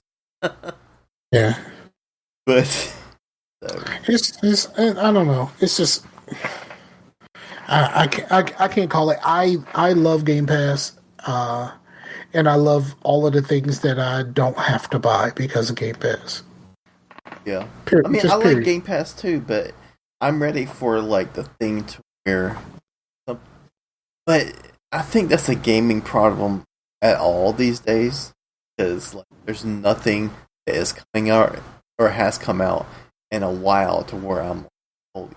That is, there hasn't been that BioShock I have got. You know what I mean? It's being like, that looks interesting. I might try that out. And that's pretty much been all of gaming for the past fucking 10 years. Yeah, I think there's just a lot, and there's just a lot to go around. Like, no matter what kind of gamer you are, you can find something. And it split us up, honestly. It doesn't, gaming doesn't work the same way that it used to, when like the new hotness would come out and like everybody's on it. That just doesn't happen anymore. I'm thinking maybe that'll happen with Halo because it is crossplay. Nope, not at all. It's not going to happen, because we already have the people, like all of the people who care about Halo or care about like Microsoft and the Xbox and stuff like that. We're all great, but people who already have their built-in feelings about Microsoft, they're trashing this shit that they've never even played. So it's not going to be something that's going to bring us all together. It's just going to. Well, it's just going to crossplay. Destiny's crossplay, and there's plenty of things that we could like on our game on our Friday nights, instead of just talking about stuff that we should be talking about on because that night with Sam, like pretty much our main crew of people that listen to the podcast were like in a game night, like all of a sudden we were like, why can't this happen all the time, guys? Like, this is awesome. Like, let's do this. Because we all have lives, and like there's just a lot going on with all of us. But that's when we say, hey, Friday nights, where like, okay, if I can't make it tonight, well, it's fine. But I know that some Friday nights I can make it. So on Friday nights, we're try to be in the Discord, even if I'm there by myself. Like, just to be like, hey, this is the time that we can try to schedule around and like do this. I mean, I know we're older, but like it's when we get together and we start playing some games, like we're like it's like early 2000s, No, doesn't feel like that at all. Maybe to you because you're grumpy. No, I'm not grumpy. I'm real. It's just it doesn't feel like that. It doesn't feel like that anymore, and I don't think that's coming back. It didn't feel like that on the Back 4 Blood game night? Nope, not at all. Didn't feel the same. It didn't feel the same as like those Halo game nights or the fucking Call of Duty like Modern Warfare 2 game nights. Like that was something completely different than what the fuck we did. Like completely. Well, maybe what we did was like the Diet Coke version, but we can get there, man. What I'm saying is, it felt cool, it felt kind of good, but it's just it was nothing close to real thing. It was very much Diet Coke. It was very much Diet Coke, and there's nothing wrong with Diet Coke. It just it just didn't feel the same, and also with those things and how it feels.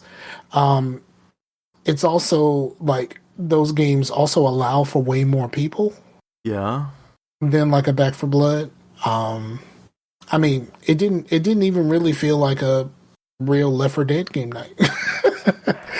It just felt like, hey, we got together and we got to play some games, and then like it was over, and it was like, oh, that was okay. Yeah. That's just kind of how it felt to me. Like it could feel different to other people, but that's kind of how it felt to me. I don't know. I don't know. I want it to be more, Scar. I want it to be more. I had fun, but like telling me at the last minute on a fucking Tuesday that we're gonna be playing tonight when I know I had something else to do. It's not what's hot on these streets. If it wasn't for the fact that my that the podcast that I record on Tuesdays got pushed back to like 10 o'clock, I wouldn't have been there at all. Right. Well, that was like kind of a because that was opening night and whatnot. So, but I do think on our Friday nights to where we're all there and we're trying to keep some sort of, because a lot of our podcasts are going away. It's like you're like the last old guard, like one of them at least.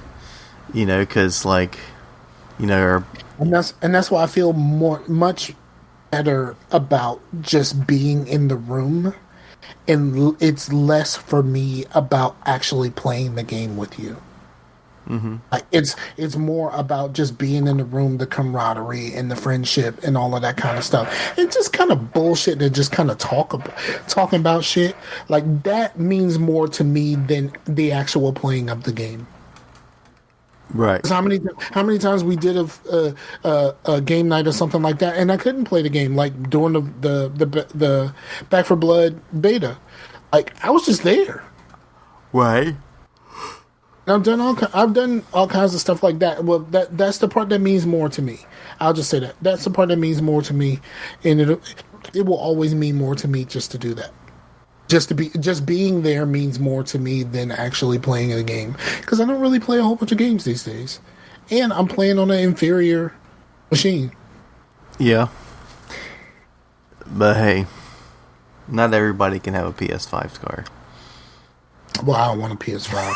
I'm just fucking with you. I definitely don't want a fucking PS5. You know what game I want to play again? Because I came across somebody who plays a lot of tactical shooters.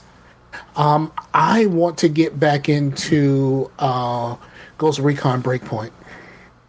Breakpoint or Wildlands? I don't have Wildlands. I have Breakpoint. Oh, okay. I played a lot of... No, I don't have Wildlands. I played the beta with everybody, or the demo or whatever, when everybody was playing it before it actually I was there. out. I was there too, and that was a shit show. Yeah, because no one knew what the fuck they were doing. But well, I remember taking a motorcycle and I was just like falling down forever. Just flipping down. Yeah, my only issue with Breakpoint was the bugs. The game crashed on me a lot. I hope they fix that. And they're adding some more. They're adding some more stuff to the game. And like, there's a whole storyline that I never did. Like the whole Sam Fisher, because they brought Sam Fisher in that game for a storyline. Mm-hmm. And I never even played it. I never even made it around to that. But I really like that game. I don't like it nowhere near as much as I like The Division, of course. But I really kind of enjoyed that game. But that game is only fun with other people. It's not fun by yourself at all. So I kind of want to get back into that. But that's going to require me to actually play video games, which may or may not happen. Right. I think right now I have so much that I want to play that I'm just kind of like, well, I don't know what to actually play because there's so many things that I want to get into right now. And I'm just kind of like, I want to get back into City Skylines because I played a little bit of City Skylines by myself, and I had little knowledge about what I was doing. And I'm watching all of these people who are really good at the gameplay, but here's the thing. I don't have all of the DLC, and a lot of them are using the DLC stuff to make their cities better. And I'm just kind of like, well, I'm just stuck with the regular game, and I have it on PC and Xbox. And I don't know. I might actually try to put a little bit of money into buying the season pass things because they give me all of the DLCs if I get both passes. Right. So, but that's something for later. It's not anything I can do right now. Like my light bill is like way past due, and they're gonna turn my stuff off in a few weeks. Well, I thought they changed that for the coronavirus. So. No, I'm like way behind. It's bad. But they got rid of those. They got rid of those things a while ago. But yeah, that's coming. It's coming soon. You can come over here. It's not gonna happen. You don't need to come over here, do you? Nah, I'm good. I mean, my rent's paid, so I have somewhere to be. I just may be here in the dark. It's not gonna happen. I'll take care of it. I promise you, it's not gonna happen. All right, man. All right, so yeah. So I think we really need to get closer to finding out a game to play for the show, because it's gonna force me to actually do something. If I play it for the show, it's gonna actually make me want to play something. But revisit Alan Wake. Fuck Alan Wake forever. No. Alan, wake the fuck up, Scar. No. I fucking hate that game, and I will never, ever play it. Even if we put it on a poll. Put it on a poll, and y'all motherfuckers pick it like y'all pick fucking Black. My thumbs will be free from Alan Wake fucking forever. We're gonna play Alan Woke. Nope, I ain't playing Alan nothing. Fuck Alan. All right, man. I'm standing strong on that shit. Fuck Alan Wake forever. But did you ever get Destiny 2 installed for like a game night or two, or are we doing game nights for Back 4 Blood? I thought I did, but like I'm so out of the Destiny loop. I don't know if it's gonna be something that's gonna actually be fun. But that's not really the point. It was more than something to do to where, hey, let's go shoot some shit. Yeah, I definitely can get in and shoot some shit. I don't have a problem with that at all. I'm not doing any versus at all. Well, I haven't done versus since 2019, so I thought you got into that mode last year. Well, was that last year? Well, whenever Back 4 Blood, whenever Beyond Light come out, before the week before it came out, that's the last time I played versus, because and the part that's on Game Pass, it is the Beyond Light, right? Yeah. So does that mean I don't have to pay for whatever the new hotness is? Right. You may have to pay for the season, but I mean, you don't really have to. Like the reason, because I'm out of the loop myself. Like the whole reason I was like, hey, it's a mechanically sound game, it's crossplay, all this stuff. Let's just go in there and do some bounties on the fucking Cosmodrome, kill some fucking aliens, and that was the whole thing. To where like, I was like, hey, why aren't more people doing this? Because you don't have to be in on the end game like big loot grind and all this stuff to have fun with Destiny. You can just do fucking dumb shit like that. That's good, because I'm not gonna ever be that deep into it. I was deep into it when it came out, but like I was out before the first. Right, I stopped playing right before the first DLC came out, and I've only, the only times that I've played it since then is the time that I played with you. That's it. That was on PC, wasn't it? I think so. Yeah. But I'm looking here on Game Pass to see if there's anything that sparks my eye of what might be a good game to play for a game for us to play as a group. Even if it's a single player game, like separately to talk about on the show. Nothing's really sparking my eye, other than maybe, I mean, I already finished it. I mean, you could finish Outer Worlds if you wanted to. I would probably have to start all the way to fuck over. But the most popular stuff is stuff we already know, or anything we don't give shit about at all. Like the most popular is Halo 3, then Forza, and then, you know, there's like State of Decay, which, you know, crap game, in my opinion. I think State of Decay always looked like it could possibly be fun, but everyone talks about how buggy this shit is. everything is Halo. Like, jeez, everything's Halo and the most popular. Well, I mean, I guess that makes sense. Let's see. I don't think this is the conversation that we should have on the show. Hey. I think we should go ahead and wrap this up. This is how we end shows, man. We ended on like half asleep, like talking about video games. I'm hungry. It's 10 o'clock. I'm hungry. What about A Plague Tale: Innocence? No, I want nothing fucking depressing. Did that shit when I got that review code for what's that game? The city builder. That's fucking depressing. I can't think of it. The one where everything's frozen. Oh, Frostpunk. Yeah. I can't do depressing. I just can't. And that game, playing Frostpunk just made me sad, bro. Like, I don't want to be sad playing a video game. Like, that's not what I want to do. I don't want to be sad. Right. You know what we should do something weird, like fucking the Telltale Batman game. Yeah, we could. You know, just something just kind of out the blue, like, you know what I mean, something like that. Like, you know, that shit ain't gonna last that long. I never finished I never finished the wolf one, the one that's based off Fables. Yeah, that's one of the more underrated ones, I think. I heard that was really good. I got a Humble Bundle. I have a lot of those on PC. Yeah. And I also have the Game of Thrones one on PC, and I have no fucking idea why I even bought that. Well, I think it was because it was a part of the Humble Bundle. Because I stopped watching Game of Thrones after season 1. I don't think you can buy that one anymore. I have it. I think I have it on PC. Yeah, I think when that happens, when they take things off the stores, you can still download it if you're already on it.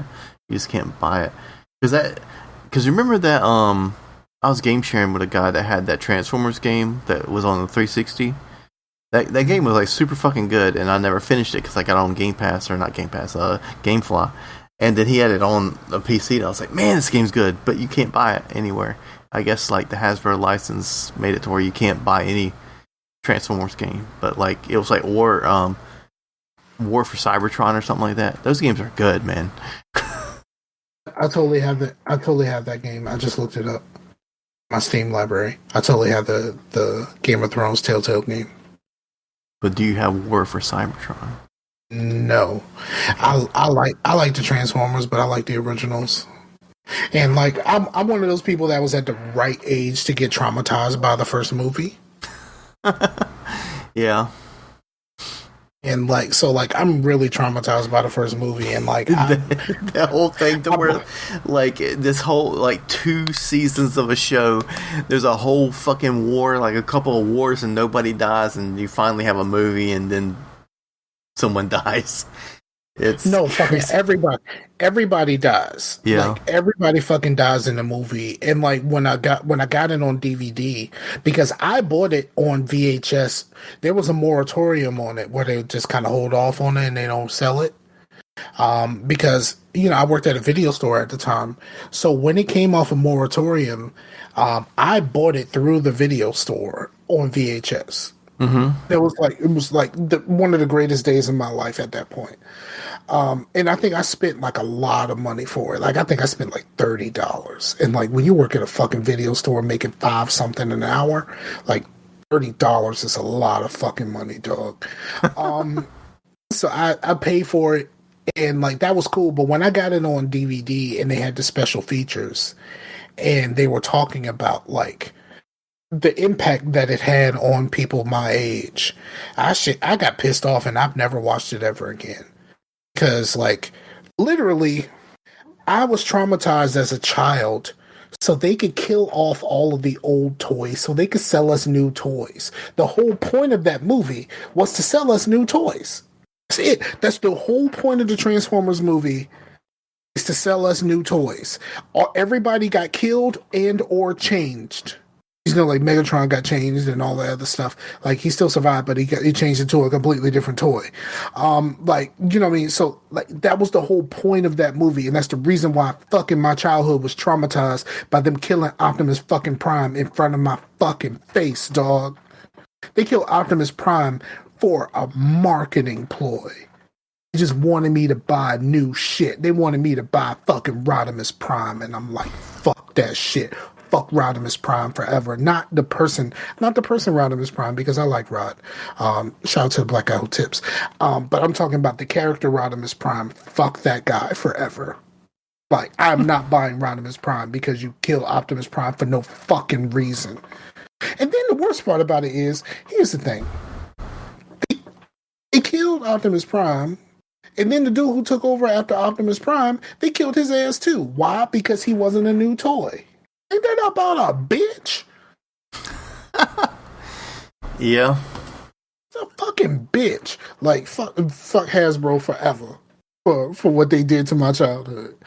Like, I know people, like they say that the way some of the veterans felt when they went to see Saving Private Ryan.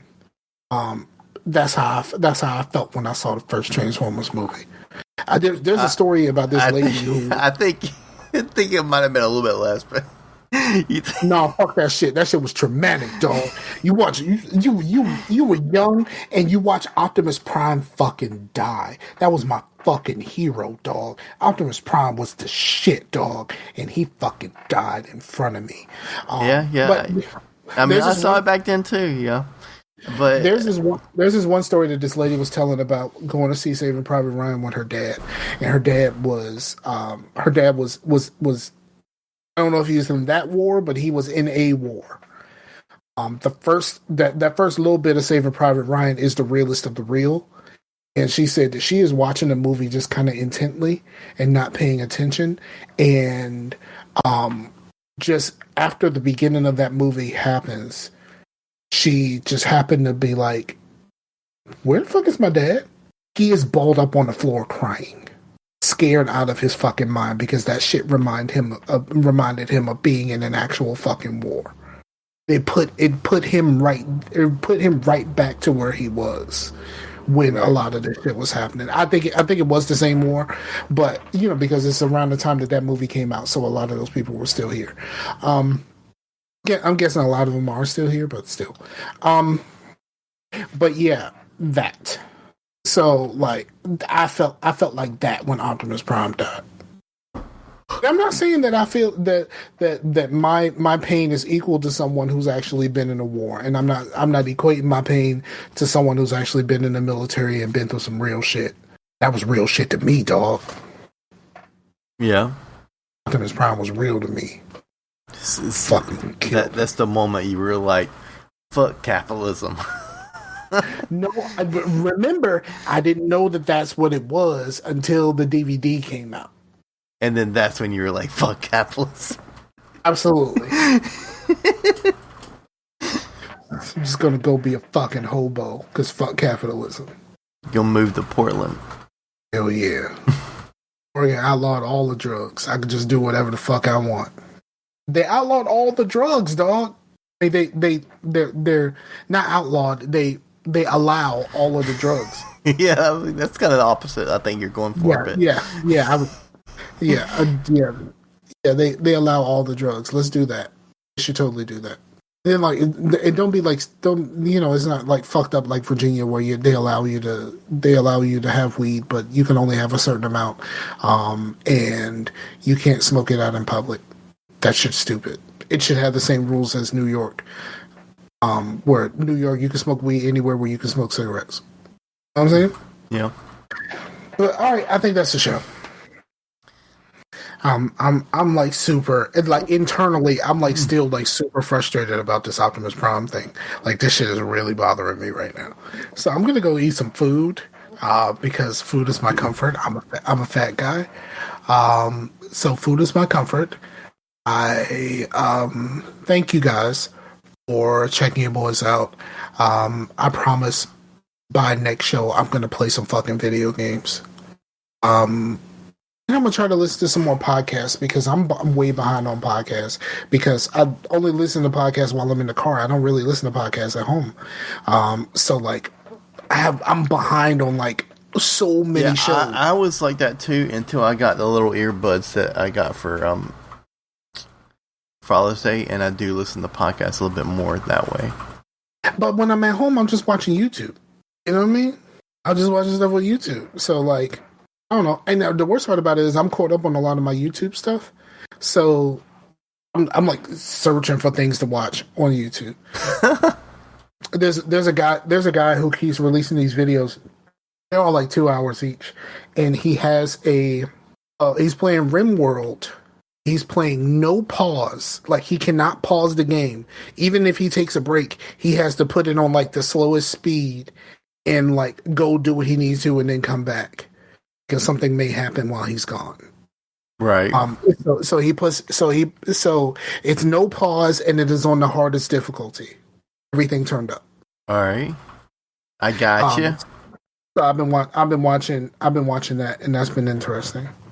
Wow. So that's kind of like my jam right now, and I'm gonna go do that now. Actually, I need to watch some episodes of Oz for the shows tomorrow. So yeah, I'm gonna go do that, and I'm gonna go get some food. So thank you all again for checking your boys out. Do all of the things, like, share, subscribe. Check out PTCAC Handcrafted. It's getting cool outside, so it's time for you to get your warmers and your candles and all that kind of stuff together.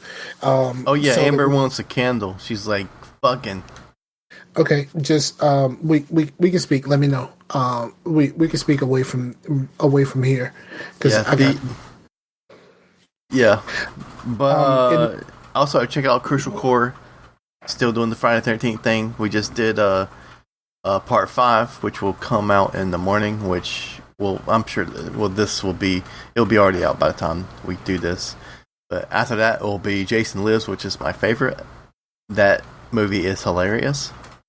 And so that is part 6. So right now we just did part 5, so we still got 5 more until you're on for part 10, right? I watched a movie. I said I would do that, but I'm currently behind on all of the podcasts, so I haven't listened to any of them, and I haven't really watched very many of the movies. So I probably should listen to the podcast before I actually do Jason X. But I did watch a YouTube video of why Jason X was the way that it was. Mm-hmm. And it's like super interesting. If I find it, I'll share it. Cool. Because it was the whole thing was like super super interesting. Nice, man. Because basically the whole thing was just a shit show from the very beginning. Well, that's pretty much the part of the course for the Friday 13th series. So. Yeah. I'm gonna look that up and then I'll share it to you. All right, thank y'all. We'll be back in 2 weeks. All right. Check out Crucial Core. Check out. I just posted a new painting video to the YouTube page for PTCAC, and it was good to do something, even though I kind of messed up a little bit. It was good to be back. Yeah. So check that out too. Cool, man. All right, we're out of here. Peace out to the Mortys, yo. Later.